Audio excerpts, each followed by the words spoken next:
Hi guys, welcome to Visho info. இன்றைக்கி கோஸ் மல்லி எப்படி பண்ணுறதுன்னு பார்க்கலாங்க. செட்டிநாடு ஸ்பெஷலுங்க. வீடியோக்குள்ளே போகிறதுக்கு முன்னாடி நீங்கள் இன்னும் நம்ம சேனலை சப்ஸ்கிரைப் பண்ணலைன்னா சப்ஸ்கிரைப் பண்ணுங்கள். அப்படியே பக்கத்தில் இருக்கிற பெல் ஐக்கானை கிளிக் பண்ணுங்கள். அப்போ தான் நான் போஸ்ட் பண்ணுற வீடியோ எல்லாத்தையும் நீங்கள் உடனே பார்க்கலாம். வீடியோக்குள்ளே போகலாங்க. பாருங்கள், கோஸ் மல்லி செய்ய தேவையானதெல்லாம் பார்க்கலாங்க. 1/2 கப்பு தக்காளி, 1/2 கப்பு வெங்காயம், காரத்துக்கு பச்சை மிளகாய் மட்டும்தாங்க சேர்க்க போகிறோம். இதை நீங்கள் அரைச்சும் போடலாம், உப்புமாக்கெல்லாம் போடுற மாதிரி இவ்வளோ பெருசாக கட் பண்ணியும் போடலாம், இல்லை இந்த மாதிரி புதுசாகவும் கட் பண்ணி போடலாங்க. நம்ம இஷ்டம்தாங்க.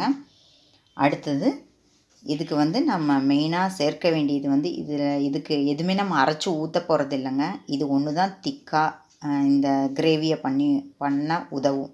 இதில் என்ன இருக்குதுன்னு பார்த்தீங்கன்னா, மீடியம் சைஸ் உருளைக்கிழங்கு ஒன்று, இந்த சைஸில் உருளைக்கிழங்கு ஒன்று எடுத்திருக்கேங்க. அப்புறம் இந்த சைஸில் கத்திரிக்காய் ஒரு 5 கத்திரிக்காய் எடுத்திருக்காங்க. அந்த கத்திரிக்காயையும் உருளைக்கிழங்கையும் கழுவிட்டு குக்கரில் சாதம் வைக்கும்போது அதையும் வேக வச்சு எடுத்து வச்சுருக்கேங்க. வேக வச்சதை மசிச்சு இப்போ வச்சுருக்கேங்க. சரி, இனி கோஸ் மல்லி எப்படி செய்கிறதுன்னு பார்க்கலாங்க. பாருங்கள், கோஸ் மல்லி செய்ய 1 டேபிள் ஸ்பூன் எண்ணெயை வானலியில் ஊற்றிருக்கேங்க. எண்ணெய் சூடாயிடுச்சுங்க. 1/4 ஸ்பூன் கடுகு சேர்த்துக்கிறேங்க. கடுகு வெடிக்கட்டுங்க. பாருங்கள், கடுகு வெடிச்சிருச்சு. உளுத்தம்பருப்பு சேர்த்திக்கலாங்க. ஒரு 1/2 டீஸ்பூன் சேர்த்திக்கலாங்க. மிக்ஸ் பண்ணிக்கலாங்க.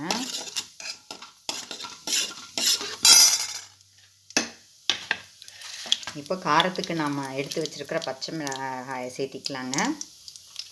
ஓரளவுக்கு பருப்பு கலர் சேஞ்ச் ஆனதுக்கப்புறம் சேர்த்திக்கலாங்க.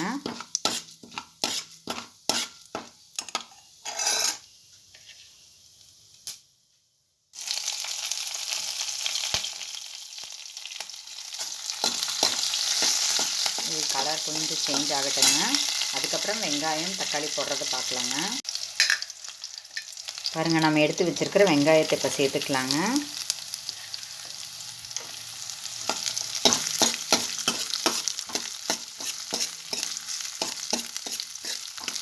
வெங்காயம் கொஞ்சம் கலர் சேஞ்ச் ஆகட்டுங்க, பார்க்கலாங்க. இப்போ தக்காளி சேர்த்துக்கலாங்க.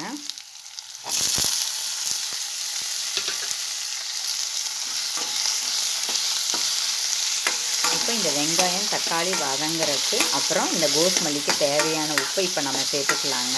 உப்பு, கறிவேப்பிலையெல்லாம் இப்போ சேர்த்துக்கலாங்க. பாருங்கள், வெங்காயம் தக்காளி கோஸ் மல்லிக்கு தேவையான உப்பு சேர்த்துக்கலாங்க. அப்புறம் கறிவேப்பிலை கொஞ்சம் சேர்த்துக்கலாங்க. இப்போ அந்த கறிவேப்பிலையை சேர்த்து வதக்கும்போது அதோட ஸ்மெல் சூப்பராக இருக்குங்க. அதுக்காக தாங்க சேர்த்துருக்கோம். சரி, இது வதங்கினதுக்கப்புறம் பார்க்கலாங்க. 1/4 ஸ்பூன் மஞ்சள் சேர்த்துக்கலாங்க. அப்புறம் ஒரு 1/2 ஸ்பூன் பெருங்காயத்தூள் சேர்த்துக்கலாங்க. இதெல்லாம் நல்லா மிக்ஸ் பண்ணிக்கலாங்க. மிக்ஸ் பண்ணிவிட்டு இப்போ கொஞ்சம் தண்ணியும் சேர்த்துக்கலாங்க.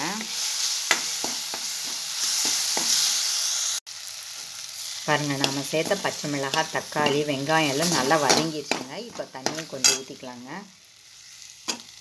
ஏன்னா கத்திரிக்காய் உருளைக்கிழங்கெல்லாம் போடும்போது அது திக்காக பல்ப்பு மாதிரி இருக்கிறதுனால அது கொஞ்சம் கிரேவியாக இது நல்லா தண்ணியாக இருந்தால் தாங்க இந்த ஐட்டம் நல்லாயிருக்கும். அதனால் இப்போவே தண்ணி ஊற்றிடலாங்க. பாருங்கள், இந்தளவு தண்ணி ஊற்றினா தாங்க நல்லாயிருக்கும். இப்போ இது நல்லா அந்த நம்ம ஊற்றின தண்ணி நல்லா கொதிக்க ஆரம்பிச்சிருச்சுங்க. இப்போது ஒரு 4-5 கத்திரிக்காய், ஒரு மீடியம் சைஸ் உருளைக்கிழங்கு வேக வச்சு மசிச்சு வச்சுருக்கோம் பார்த்திங்களா, இதை இப்போ சேர்த்துடலாங்க. இதில்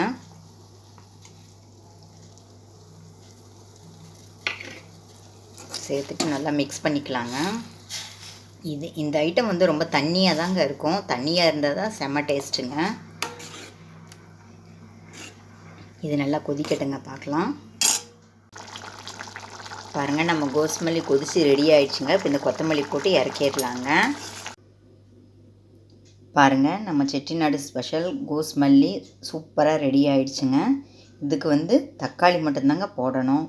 புளி போடலாமா, லெமன் ஜூஸ் ஊற்றலாமா அப்படின்னு நீங்கள் கேட்டிங்கன்னா உங்களுக்கு பிடிச்சதுன்னா ஊற்றிக்கோங்க. ஆனால் அவங்க இப்படி தாங்க செய்வாங்க. இது அவங்க மெத்தடுங்க. இதில் கத்திரிக்காய் தான் ஜாஸ்தியாக இருக்கணும், உருளைக்கிழங்கு கம்மியாக இருக்கணும். எனக்கு ஈக்குவலாக போட்டால் தான் பிடிக்கும் அப்படின்னா நீங்கள் அந்த மாதிரி ஈக்குவலாக போட்டு கூட செஞ்சுக்கலாம். இது செட்டிநாடு ஸ்பெஷலுங்க. இப்போ நம்ம தமிழ்நாட்டில் யார் வீட்டுக்கு போனாலும் சட்னி, சாம்பார், இதை நம்ம ரெடியாக வச்சுருப்போம். அந்த மாதிரி செட்டிநாடு சைடு போனீங்கன்னா இந்த ஐட்டம் இல்லாமல் எதுவுமே அவங்க செய்ய மாட்டாங்க. மேக்ஸிமம் இட்லி, தோசை, இடியாப்பம் அப்படின்னாலே இந்த ஐட்டம் மெயினாக அவங்க வீட்டில் இருக்குங்க. என்னங்க, இந்த வீடியோ உங்களுக்கு பிடிச்சிருந்தா லைக் பண்ணுங்கள், ஷேர் பண்ணுங்கள், கமெண்ட் பண்ணுங்கள். ஞாபகமாக சப்ஸ்கிரைப் பண்ணுங்கள். ஓகே, பாய்.